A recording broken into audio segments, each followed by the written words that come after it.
Salve, galera! Deixa eu minimizar isso aqui. Como que vocês estão? Tudo certo? Bom, bem-vindo ao novo formato de aula, que é o Data Night. Só deixa eu beber um pouco de água.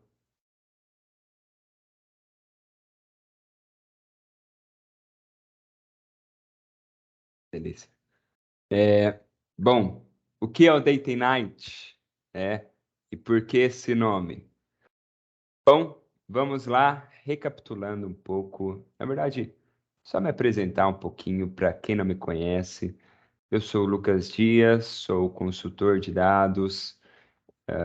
E hoje atuo num cliente global dos Estados Unidos, mas também já realizei projetos para as divisões da Ásia, da Europa, dos Estados Unidos. Então, dependendo do projeto, a gente atua aí de maneira bem mais global, mas eu realizo muito mais projeto para os Estados Unidos. Sou de uma consultoria em que me alocou em um cliente de lá, e esse cliente ele terceiriza muito a TI deles. Então, eu trabalho com outras consultorias, muita gente da Índia, e do México, tá? Ali da cidade de Guadalajara, que é a cidade muito tecnológica do México, tá? E a troca de experiência tem sido enorme.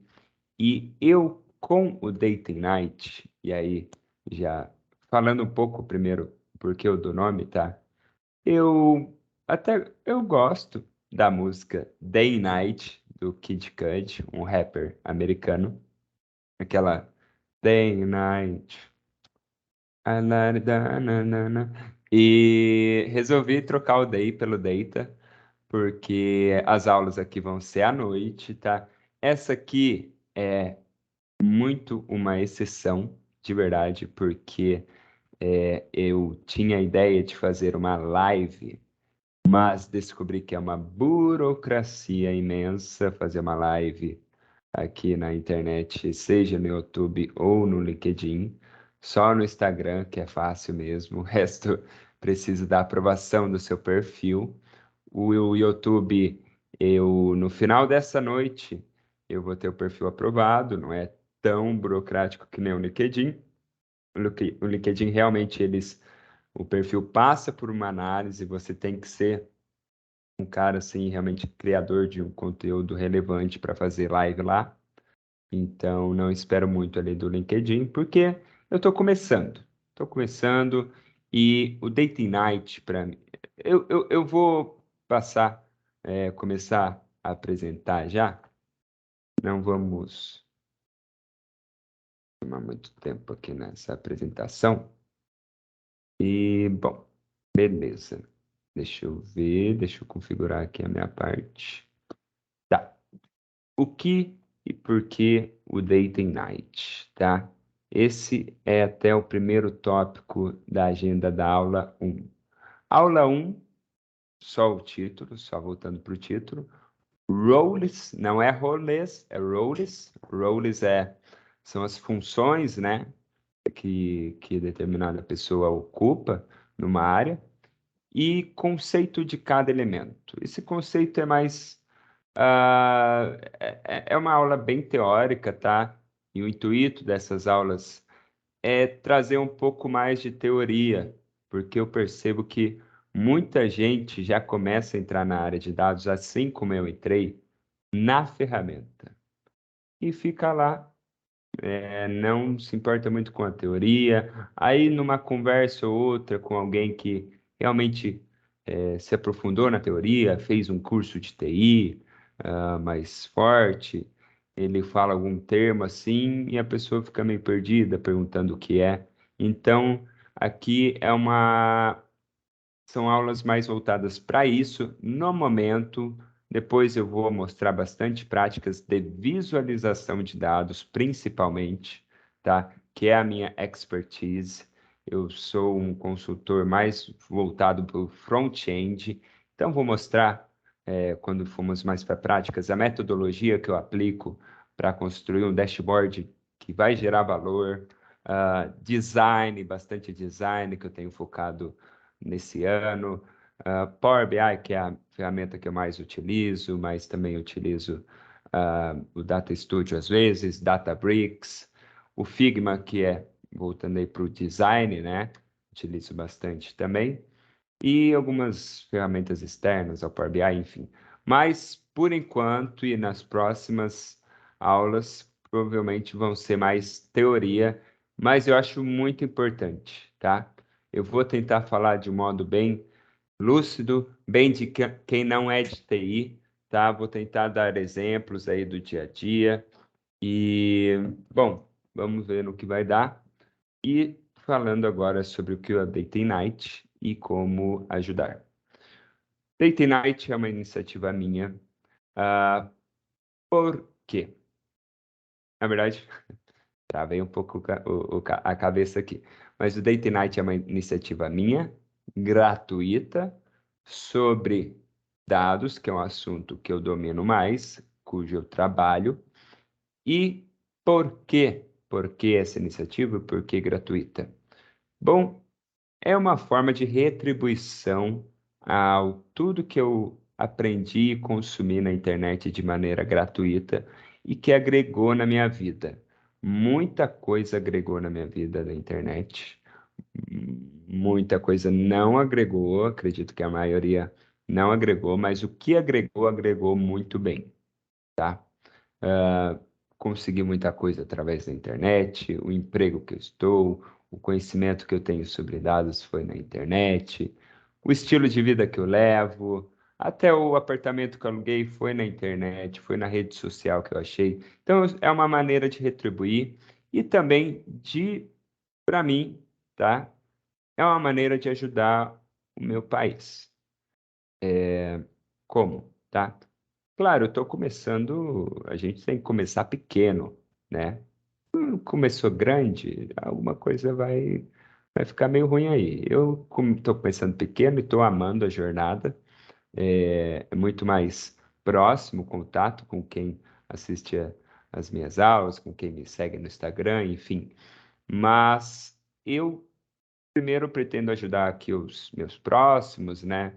Então, que é a região do Vale do Paraíba, o pessoal que me conhece, o pessoal da Unifei, que esteve em peso na primeira aula, já teve uma aula, tá? Não foi Date Night, foi aulão de dados, foi aula 00, e nessa aula se inscreveram ali, foi no Google Meeting, tá? Foi outro formato em que eu tive que pegar o e-mail de todos ali, colocar no evento do Google Meeting. E nessa aula foram umas 15, 17 pessoas que se inscreveram, mas que participaram foram quatro, cinco, agora eu não lembro, mas quatro, três da Unifei, então muito obrigado, e da minha ex-empresa.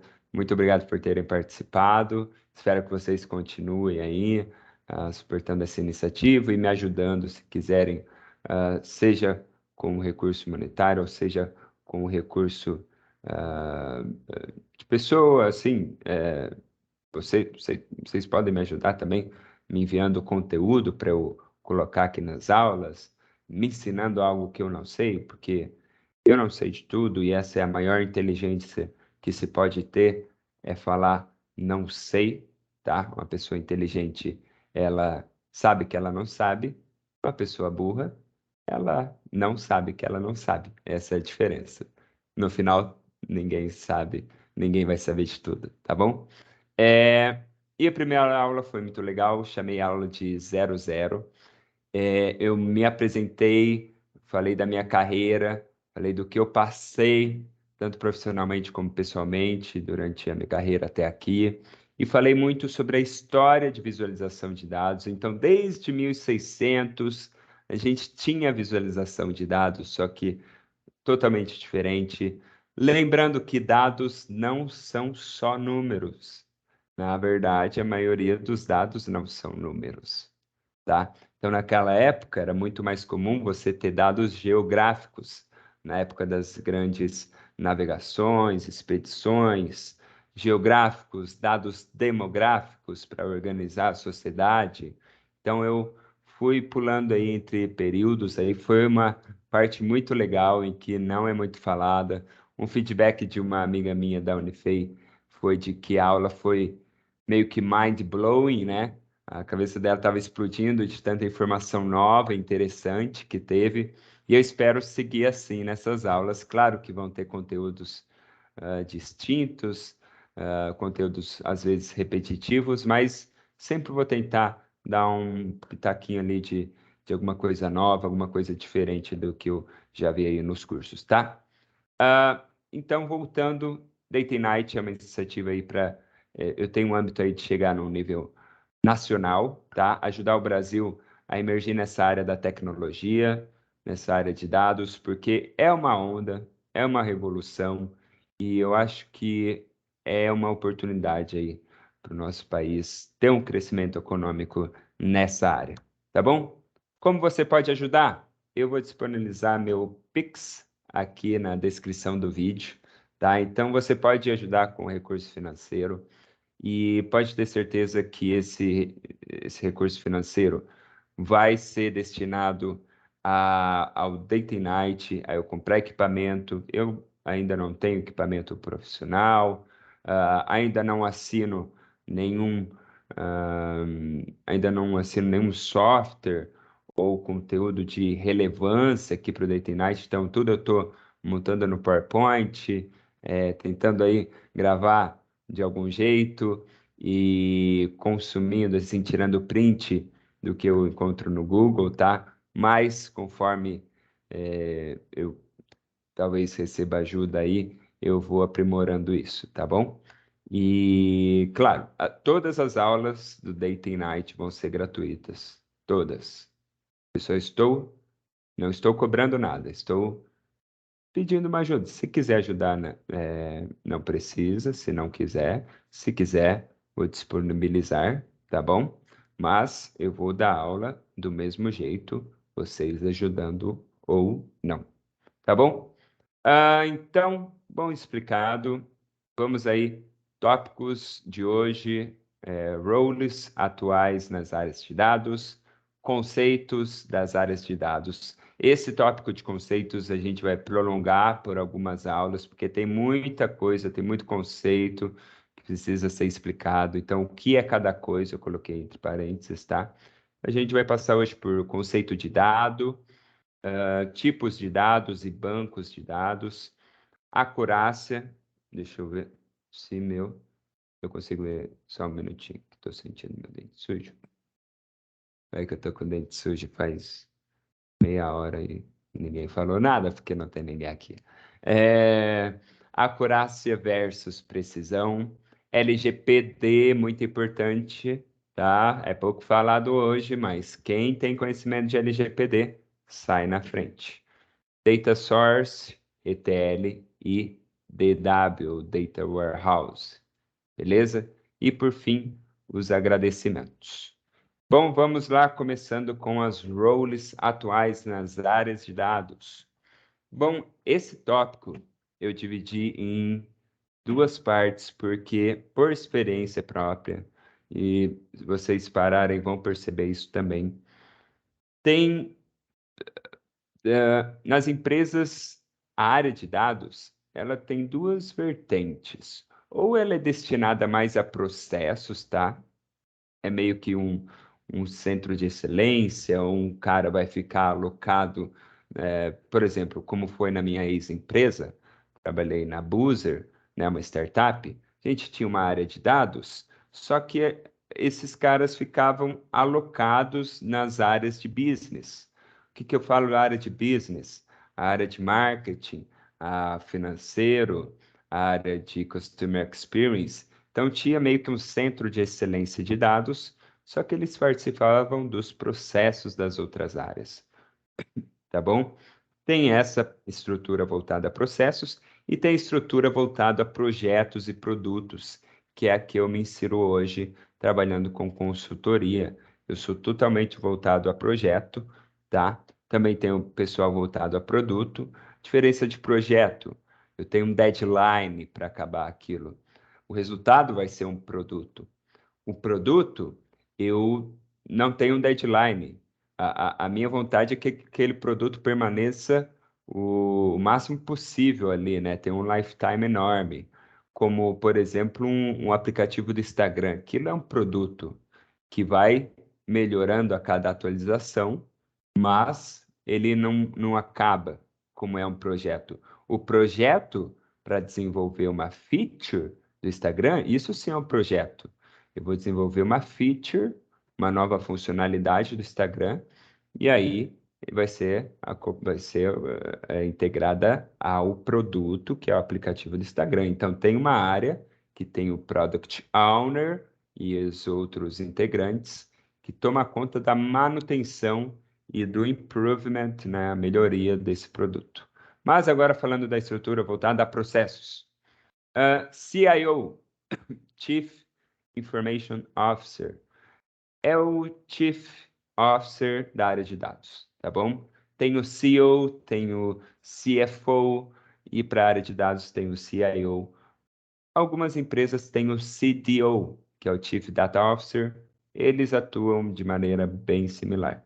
CDO, na verdade, Chief Digital Officer, perdão. Tem uma diferença. Eles estão voltados à tecnologia, né? Mas o Digital Officer é muito mais voltado aí à digitalização da empresa. O CIO é bem voltado à informação, a como a informação é manipulada na empresa. Espera aí,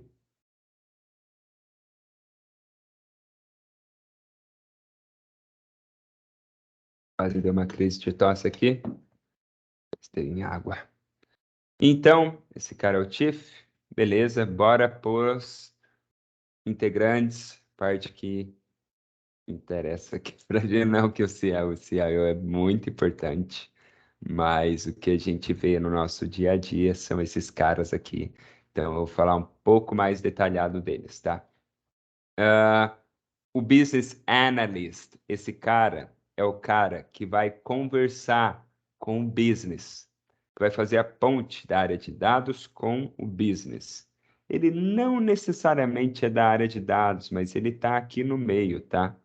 Ele é, mas ele tá mais no meio, ele não vai trabalhar toda hora com dados. Ele, às vezes, faz uma coisa ou outra de data analyst, mas o foco dele é ir lá no business, por exemplo, o business analyst vai lá na área de marketing falar com um analista de marketing que quer construir um dashboard para analisar determinada campanha, tá? Campanha de marketing. Então, ele chama o Business Analyst. Esse cara, ele é focado em coletar requerimentos, fazer entrevistas e entender o que o cliente quer. Nem sempre estou sendo bem generoso, tá? Vamos ser um pouco mais realista. Na maioria das vezes, o cliente não sabe muito claro o que ele quer, tá bom? Ah, desculpa aí, meus clientes, mas sejam realistas. É, então, o Business Analyst, ele é treinado, ele tem a habilidade de fazer entrevistas, de tentar mapear o que realmente vai gerar valor para o cliente. Às vezes, o que o cliente quer nem vai gerar valor para ele. E o Business Analyst tem que ter essa visão para apontar para o cliente. Muito importante esse papel, tá? Depois, tem o Data Analyst. Esse cara já trabalha especificamente com dados. Ele é o front dos dados. Ele é focado na parte visual, então ele tem conhecimento de design, de data visualization. Eu atuo mais como data analyst, ali um pouquinho como data engineer, analytics engineer, mas na maior parte do tempo como data analyst, porque ele cria dashboards e também, muito importante, gera consultas. Então, o que é gerar consultas? Esse cara extrai dados lá do banco de dados que são requeridos aí pelo business. Para isso, ele utiliza a linguagem de programação, na maioria das vezes, é o SQL, Structure Query é igual consulta, language, SQL, beleza? Analytics Engineer é uma função relativamente nova. Não é todas as empresas que têm, isso é mais comum em startups ou empresas de tecnologia mais avançada. Esse cara, ele é meio que um híbrido de Data Analyst com Data Engineer. O Data Engineer, bom, Analytics Engineer é um híbrido entre Data Analyst e Data Engineer. Eu expliquei o que é Data Analyst, vou explicar o que é Data Engineer agora. Você vai entender o que é Analytics Engineer, tá bom? Data Engineer é o cara do back, o cara do back-end dos dados, tá? Similar ao que a gente tem em desenvolvimento de aplicativo ou site, a gente tem um desenvolvedor front-end, tem um desenvolvedor back-end. É bem similar aqui à área de dados. O Data Analyst, ele atua mais como desenvolvedor front-end e o Data Engineer como desenvolvedor back-end. O Data Engineer, ele vai fazer o caminho desde a coleta dos dados, vai identificar o dado, coletar ele e trazer, transformar, criar robô, criar um pipeline, que é o caminho que o dado faz, até o data warehouse, que é ali a parte que é onde o data analyst vai acessar para pegar o dado já pronto que ele pediu para realizar sua consulta, criar seu dashboard. Então, o data engineer é muito importante. Ele, ele tem que ter uma skill, né, de programação mais avançada, bem mais avançada. Ele lida bastante com Python e outras linguagens aí, com SQL também tem que ter um conhecimento mais avançado de SQL, no que tange a rotinas, criação de jobs, rotinas. O que seria isso? No banco de dados, assim, quando acontecer tal evento, eu programo lá em SQL uma rotina que esse evento vai ser alimentado nessa tabela e vai passar por uma regra de negócio para gerar um determinado registro que eu queira. Entendeu? Meio complexo, mas é um job. Uma automatização ali de quando aparecer um dado, já alimenta essa tabela. Uma trigger é acionada, é um mecanismo ali para você atualizar isso, né? Bom, esse é o papel do Data Engineer. O Analytics Engineer, como eu disse, é um híbrido. O Data Scientist é um carinha muito aprofundado em matemática, tá? Então não se engane com os cursos aí largamente vendidos. Virou um fuzuê de curso de Data Scientist, de verdade. Cara, esse cara, ele precisa gostar de matemática, estatística pesada, é, e ainda, e ainda saber muito bem de programação. Muito bem de programação. Especialmente Python, hoje em dia Python, né? Tem a linguagem R, que é bastante utilizada para estatística também. SQL, claro, SQL não sai de ninguém aqui. Mas esse cara, ele vai realizar estudos, né, mais avançados sobre os dados. Ele vai realmente realizar estudos estatísticos. Ele vai pegar uma amostra de dados. Com essa amostra, ele vai fazer um estudo utilizando regressão linear para prever alguma coisa, ou vai, vai criar pode também criar um algoritmo de machine learning. Machine learning, às vezes, também o data analyst atua nessa área, né? Um modelo de machine learning, mas isso eu vou explicar bem mais para frente. Mas o machine learning, o aprendizado de máquina, tem o intuito, assim, majoritário de, de desenvolver meio que uma equação, um mecanismo que consiga já prever automaticamente próximo registro a ser gerado, né? Com uma porcentagem ali de confiança, eu pego uma amostra, analiso ela, chego meio que numa equação, e aí o próximo registro que entrar, ele vai ter uma probabilidade, de acordo com a equação que eu montei, de ter determinado valor, seguindo a confiança do meu modelo. Beleza? Bem estatístico mesmo. DBA, Database Administrator. Esse cara, ele não realiza muita operação, assim, não lida tanto com a operação, ele lida mais com o gerenciamento dos bancos de dados da empresa. Ou seja, tudo que é dado da empresa está ali armazenado, né?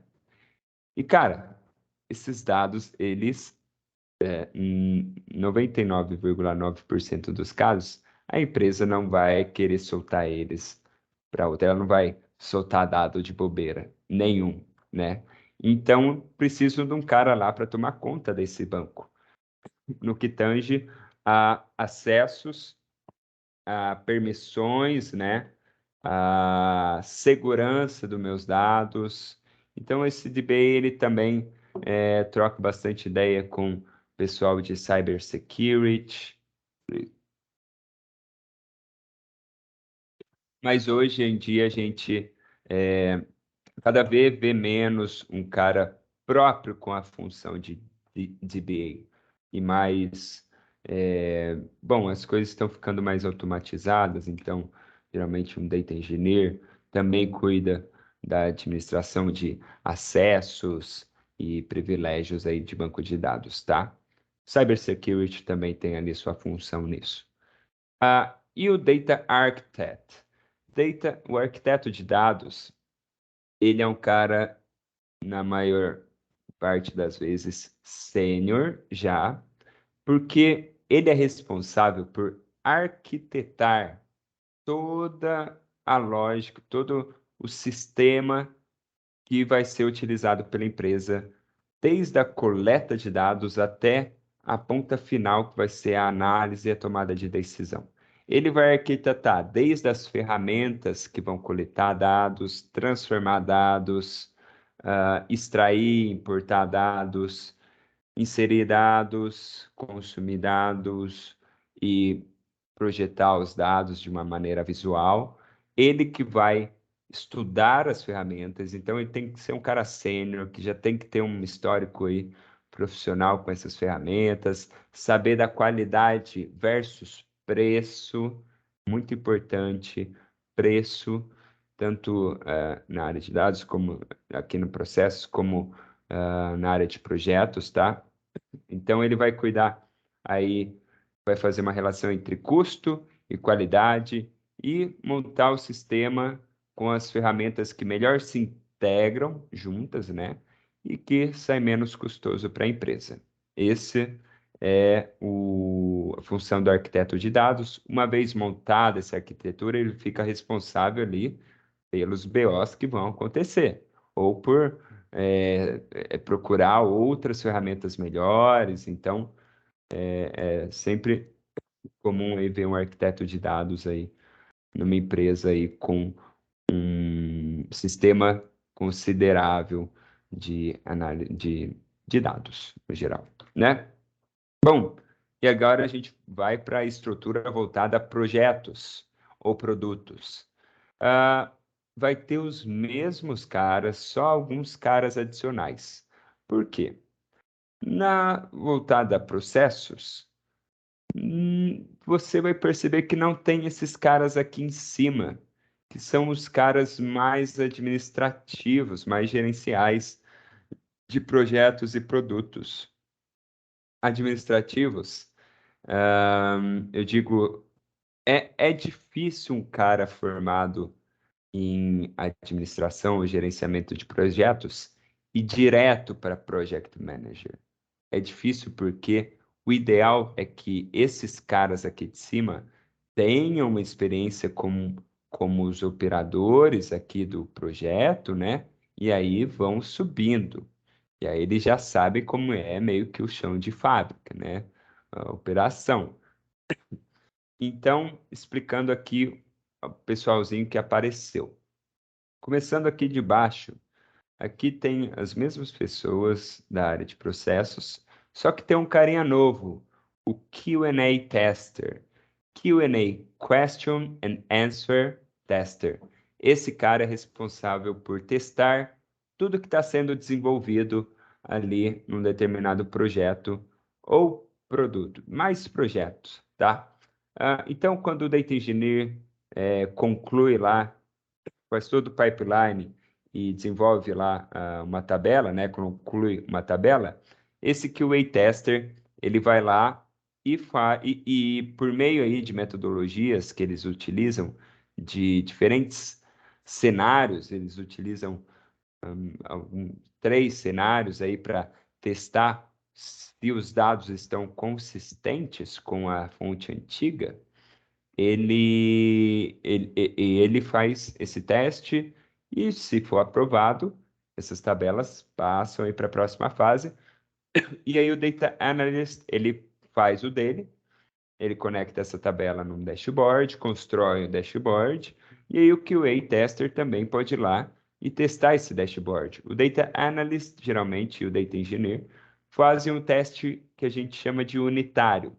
Teste unitário tem o objetivo meio que, cara, o negócio está funcionando e meça aí duas coisinhas aí principais para ver se bate um pouco com a fonte antiga e passa, tá? Esse seria o teste unitário. O QA tester, é um teste bem para validar se os dados estão exatos, se os dados estão conforme o esperado pelo business. E quando a gente tem uma boa estrutura de QA testers, o business não precisa fazer muito teste quando receber o seu produto. Geralmente esses caras documentam os testes e os cenários que eles realizaram, então tem uma documentação forte aqui também. O ideal para projetos é ter documentação em tudo, tá? Mas nem sempre é assim. O pessoal que trabalha com isso sabe. E documentação é foda. Mas também tem teste lá na área de processos. Só que isso fica muito mais ali com o business, tá? Ou até é passado para o data analyst. Coitado, tem que fazer a coisa ainda, testar e passar para o business. O business geralmente é bem desconfiado, tá? Bem desconfiado. Então, mesmo com QA testers, eles querem testar por eles para ver se está tudo batendo. Então, esse QA tester, ele funciona muito bem aqui no meio, Data Engineer, mas quando é para jogar para o business quer fazer um reteste, né, revalidar, às vezes por desconfiança, enfim. Mas muito importante aqui, principalmente uma estrutura voltada a projetos. Ah, Program Manager, agora falando mais para a parte gerencial. Program Manager, ele vai gerenciar o andamento de vários projetos. Só que ele não vai se aprofundar em um projeto. Ele vai gerenciar como estão indo os projetos no geral. Então, é como se tivesse vários Project Manager aqui para o Program Manager gerenciar. Beleza? Project Manager gerencia o seu ou os seus projetos que foram assignados para ele. Então, ele tem que ter um profundo conhecimento sobre o projeto, ele que vai planejar o cronograma do projeto, vai também fazer estudo de viabilidade, custo. Perdão, gente.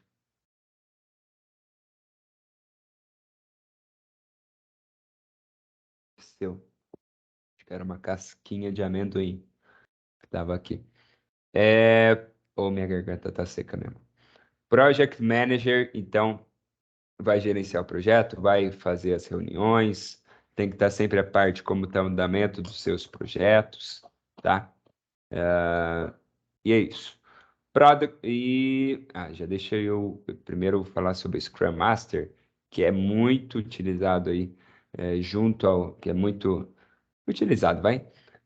Junto ao Project Manager, bastante voltado a projetos. Esse Scrum Master, ele tem o viés da metodologia ágil. Scrum é uma metodologia ágil, tá? E esse cara, ele auxilia o Project Manager como um facilitador, tá? Então, ele é responsável por remover os impedimentos dessa galera aqui. Seja um acesso, na maioria dos casos é um acesso. O Data Analyst está sem acesso a tal fonte de dados. Aí o Scrum Master vai lá, nossa, com o que que eu preciso falar? Vamos ajeitar isso? Vamos abrir um ticket lá? Então, ele resolve esses pepinos. Ele também realiza reuniões periódicas, geralmente são dailies, tá? Então, dailies, reuniões diárias, curtas, em que ele é bem objetivo e faz três principais perguntas para o time: o que você fez ontem, o que você vai fazer hoje e quais os impeditivos, se há algum impeditivo. Isso é meio perfil da metodologia ágil. Esperado que ontem você tenha feito algo, hoje você vai fazer algo novo, diferente, e se tiver alguma coisa, vamos eliminar agora. Alguma barreira a gente já mata hoje, né? Isso é ser ágil, metodologia ágil. Product Owner. Como eu falei antes, Product Owner, ele vai ser dono de um produto. Citei o aplicativo do Instagram, né? O aplicativo do Instagram é um produto e precisa de alguém ali gerenciando tanto a manutenção desse produto, como a melhoria ou a criação de features. Então, eu preciso de uma feature de um history de 1 minuto e meio agora. Vamos criar history de 1 minuto e meio. Então, eu mando os requerimentos de como eu quero, e aí eu lanço lá para o Program Manager, ele vai assignar um Project Manager para criar essa feature. Essa feature vai virar um projeto, né? O resultado vai ser essa feature pronta, e aí esse Product Owner vai associar ao seu produto. Beleza? Acredito que sim. Finalizamos as roles, e agora vamos para a parte doida aqui, os conceitos, né? A gente vai descobrir muita coisa aqui. Bom, já descobrimos aí sobre as roles, mas acredito que quem já trabalhou aí um pouco mais com dados já tinha um conhecimento sobre as funções. Mas vamos aí, mesmo para quem conhece sobre dados, é legal ter um outro ponto de vista sobre esses conceitos, tá? E nem sempre está tão fixada assim a informação. Então, dado, o que é dado? Dado realmente é algo que nos é dado, que é recebido, é uma mensagem. Então, aqui tem um monte de pontinho, tá? Algo que você recebeu, mas ainda não é uma informação, porque não tem a forma. Informação vem de forma. Esse dado não, não, não pegou alguma forma, né? E para isso você precisa de uma interpretação sobre esse dado para que aquilo tenha uma forma para você, tá? Então, a diferença entre dado e informação, é um dado aqui que nos quer dizer alguma coisa, tá? Esse dado é uma informação quando ele diz alguma coisa. Tem dois conceitos aqui que eu adicionei, além aqui dos que estão na imagem. Conceito de processamento e memória.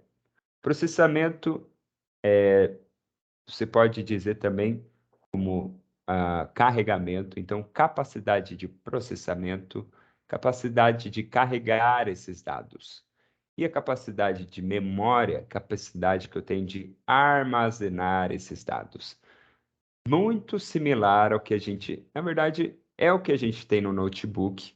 Quando a gente fala, eu tenho 8 gigas de RAM, tenho 8 gigas de memória de processamento.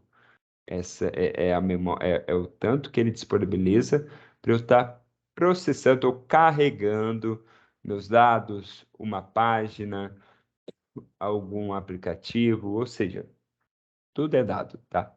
Tudo se baseia em dados. E a memória, eu tenho 500 gigas, geralmente a memória é muito maior do que a capacidade de processamento, né?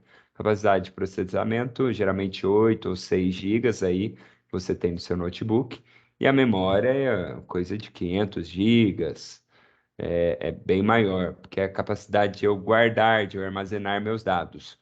O meu celular hoje, ele tem 128 gigas, quem dirá o notebook, né? Tem celulares aí com 256 gigas. Então, bom, esses dois conceitos, matamos. Agora, seguindo aqui a ordem aqui da imagem, conceito de conhecimento. Vamos utilizar o termo conhecimento. Conhecimento é quando você tem as suas informações, só que com o que você já conhece ou com um conhecimento que você foi atrás, você vai ligar essas informações com a finalidade de gerar uma história. História, beleza? Isso aqui representa uma história. E daí surge o conceito de storytelling. Você consegue construir uma história, mas você consegue você consegue transmitir essa história? Bem, então construa ela de um formato em que você consiga ter uma linha do tempo concisa, assim, né? Início, meio e fim. E storytelling também demanda uma certa oratória, uma certa empatia com o público, para que sejam promovidos insights, para que esse público tenha insights através da história que você contou.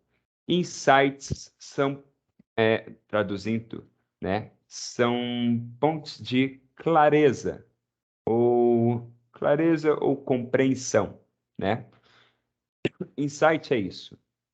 Eu compreendo a causa, eu tive clareza sobre a causa ou efeito de determinado problema, né? Descobrir a causa ou efeito de determinado problema.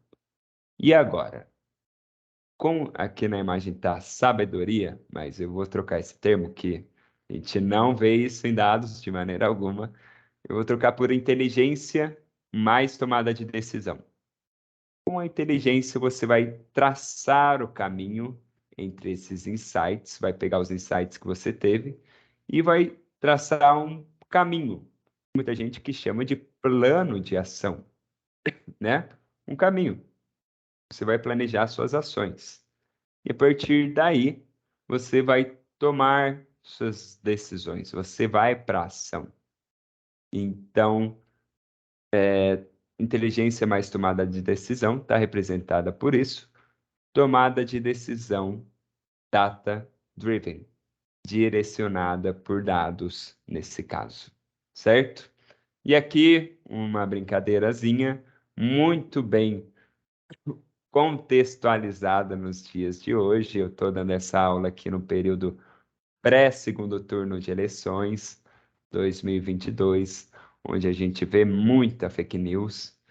E aí tem, tem esse formato aí do unicórnio, um ser que não existe. Por enquanto, né? Não sabemos. Conceitos. Tá foda, hein? Perdão.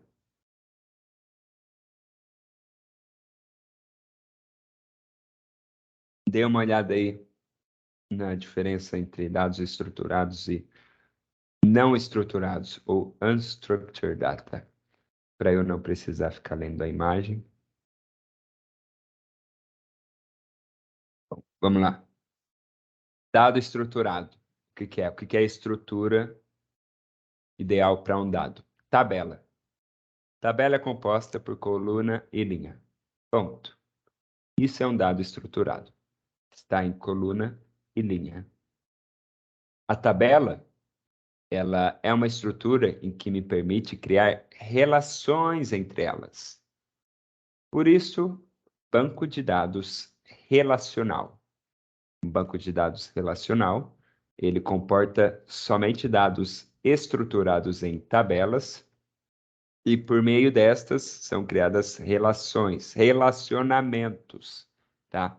Relacionamento, eu vou explicar em outra aula, os tipos, tá? Mas é basicamente meio que um match entre uma tabela e outra, um campo de determinada tabela e outra.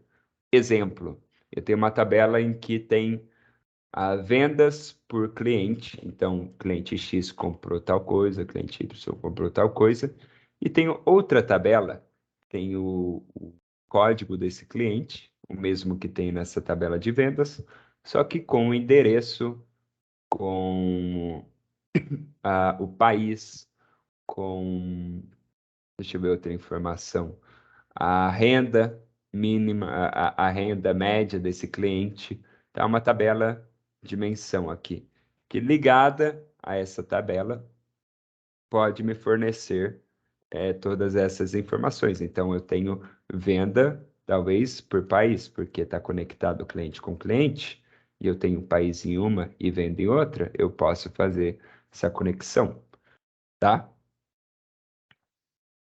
50 minutos de aula. Minha voz está ficando, minha garganta está ficando bem seca, voz perdendo.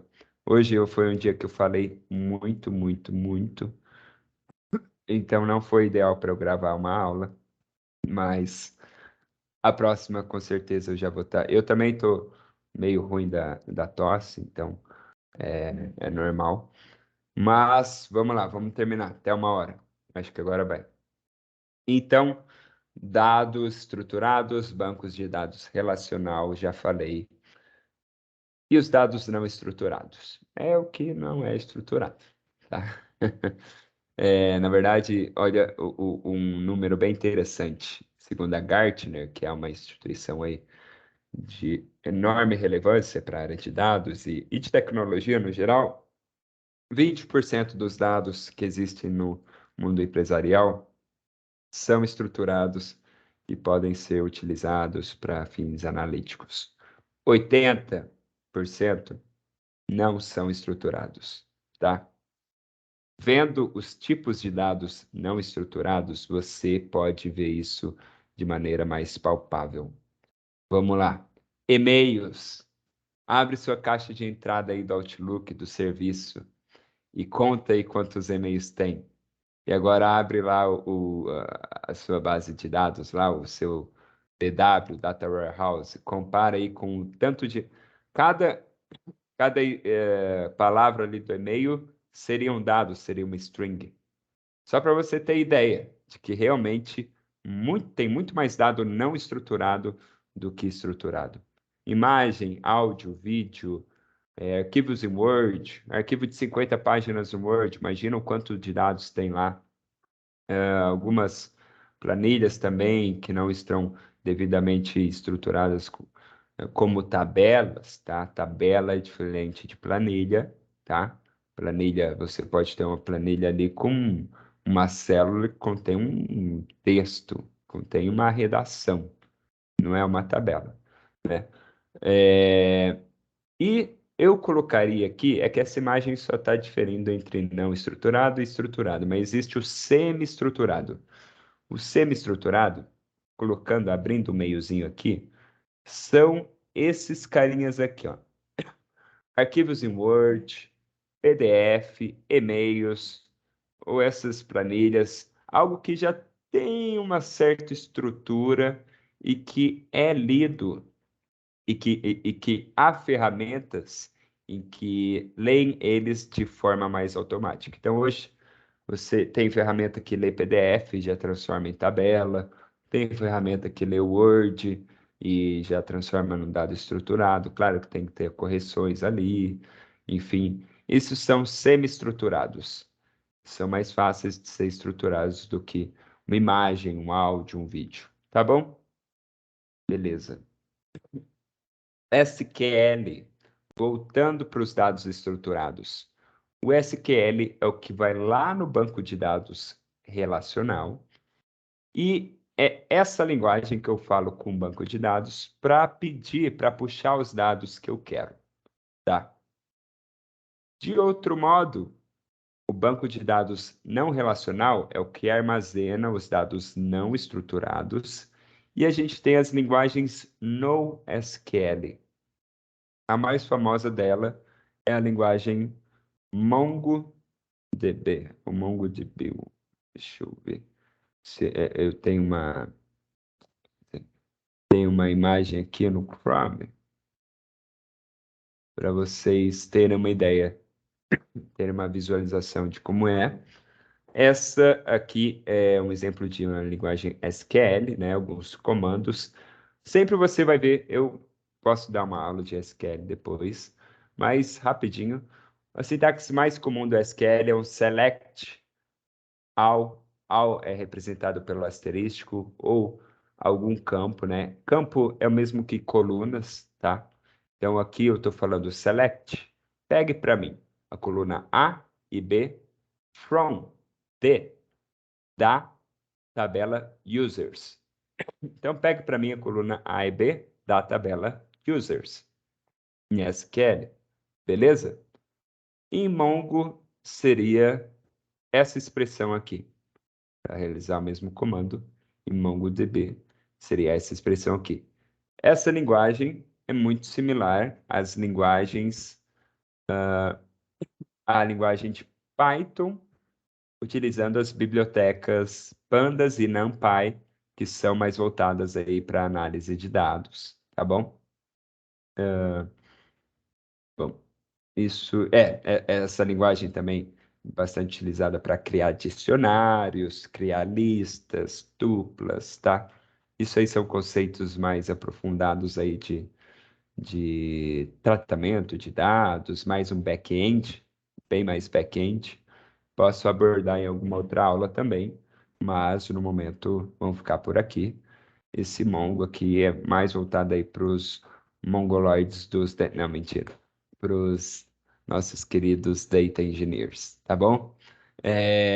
Bom, agora, estando aqui pro 5, beleza? E normalização de dados. O que é normalização de dados? Deixa eu voltar lá que eu peguei um material bem legal de normalização de dados também. E normalização de dados é meio que é um processo, tá? Para você deixar seus dados adequados. Adequados para o consumo ali final do data analyst, para o business, tá? Então, é o processo final ali de um banco de dados. Normalização de dados, eles têm um guia, né? Tem alguns passos aí para você seguir. Então, tem o primeiro passo, o segundo, eles chamam de forma normal. Primeira forma normal. Então, a primeira aqui, ela está dizendo, por exemplo, vou só explicar um pouquinho da primeira. Por exemplo, eu peguei uma tabela, conectei numa tabela em que tem esse tipo de situação. Uma célula em que contém 4 dados aqui, né? Ela contém o nome do filme, Alien, e o gênero que é esse filme. Só que tá tudo no mesmo. E contém, assim, juntos, né? Por exemplo, o Fernando alugou esses 2 filmes, tá? Isso não é o ideal para você consumir. O ideal seria esse. Eu tenho 2 registros do Fernando. Ele alugou o Alien, que é da categoria do gênero ficção. E ela também alugou a Caverna, que é do gênero suspense. Isso é uma normalização de dados, tá? Eu fiz um processo aqui de dividir essa coluna. Então, tem no Excel uma função chamada texto para colunas, né? Em que você pode escolher um delimitador, um caractere como delimitador. No exemplo aqui, provavelmente foi esse tracinho. Então, onde tiver esse tracinho, eu vou cortar e criar uma outra coluna. E aqui, acredito que foi um delimitador de enter, de pular linha, né? Aqui dividiu diferentes linhas, ou ele criou mesmo outra linha e fez um Ctrl+X, Ctrl+V, enfim. mas tem softwares aí que automatizam muito. O Power Query, que é meio que o back-end do Power BI, ele faz muito bem isso aí, tá? Aqui, vocês estão vendo aqui um material da SlideShare, um site aí que compartilha aulas de slide, muito bom, por sinal. Do passo a passo de uma normalização de dados, então fazendo uma referência a esse cara aqui, Gustavo Zimmermann, muito obrigado pelo conteúdo, tá bem explicativo isso aqui, tá bom? Então tem terceira, enfim, e acabou. Não, acho que tem mais, só que não tá aqui.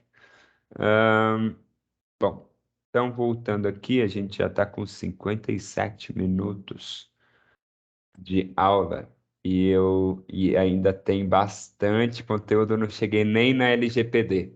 Para vocês verem que tem pouco slide a princípio, mas o conteúdo que eu estou passando é um conteúdo pesado, porque eu não quero que passe algo, que eu tenha que voltar em algo. Eu quero que falar tudo que eu sei, tentar ser sucinto, né? Não vou ficar aqui dando vários exemplos de uma mesma coisa, mas, enfim, vamos desse jeito. Talvez eu encontre uma maneira de agilizar aí, enfim, mas eu prometo que eu estou tentando ser o mais rápido possível.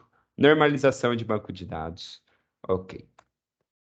Então, vamos aqui, acho que provavelmente vai ser o último tema para a gente tentar finalizar em 1 hora aí. Vamos aqui em acurácia, a diferença entre acurácia e precisão, tá? É simples, mas muita gente confunde o que é acurácia e o que é precisão. Bom, aqui, segundo a imagem, acurácia e precisão tá no cenário ideal. Os dados estão próximos, estão com valores próximos, tá? E estão próximos ao meu target, ao meu alvo. Tem valores próximos entre eles e tem o valor próximo ao meu valor de referência. Isso é acurácia, isso é precisão, ok? Só acurácia e dados acurados e não precisos. São dados em que têm valores próximos do meu target. Então você vê ali que são valores que estão perto do alvo, só que eles não têm valores muito próximos entre si, estão mais dispersos entre si, tá?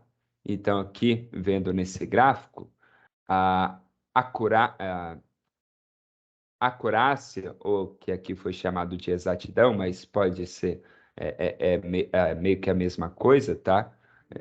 Termos, palavras distintas, mas aqui no caso quer dizer a mesma coisa. A exatidão, ela é a distância dos dados com o valor de referência, tá? Meu target.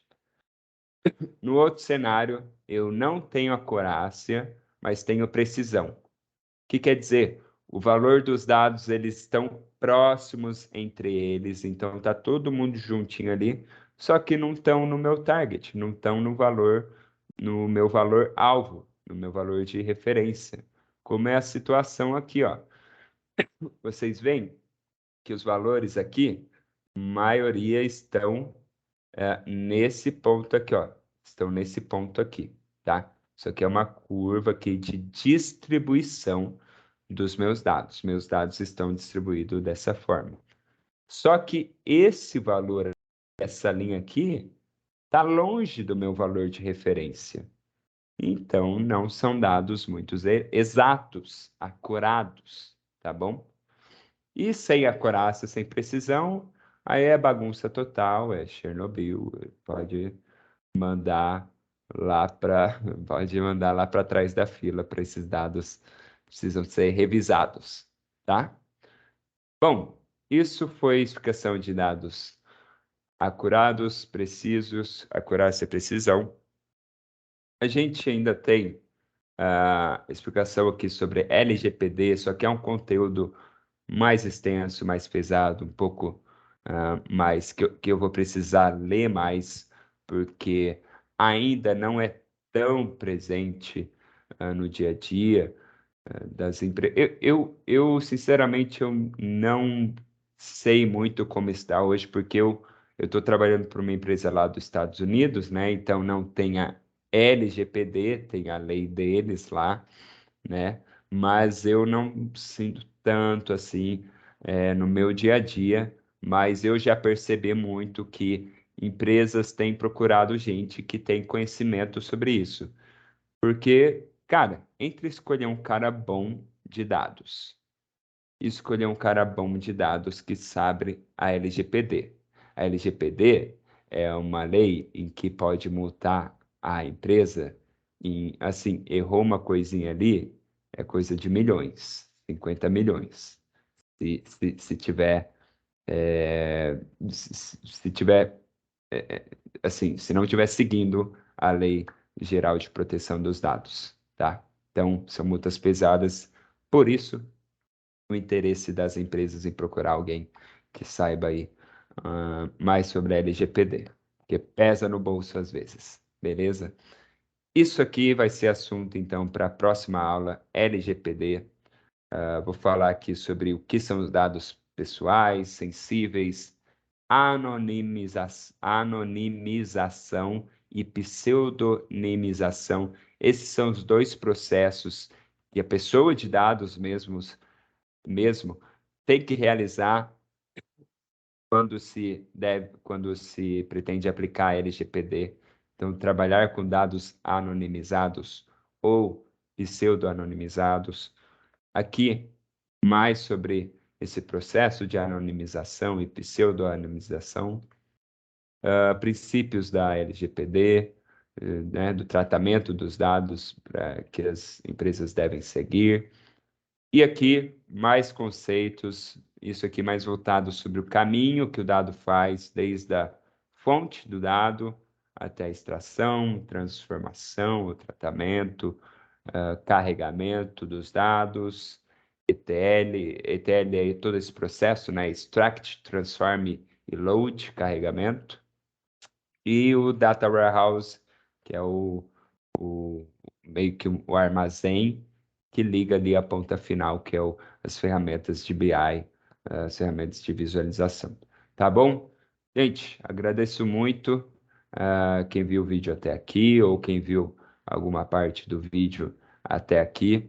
Ah, eu peço aí novamente para que, se você gostou mesmo aí do vídeo, compartilhem com amigos, compartilhem com quem você acha que pode se interessar e, se puderem,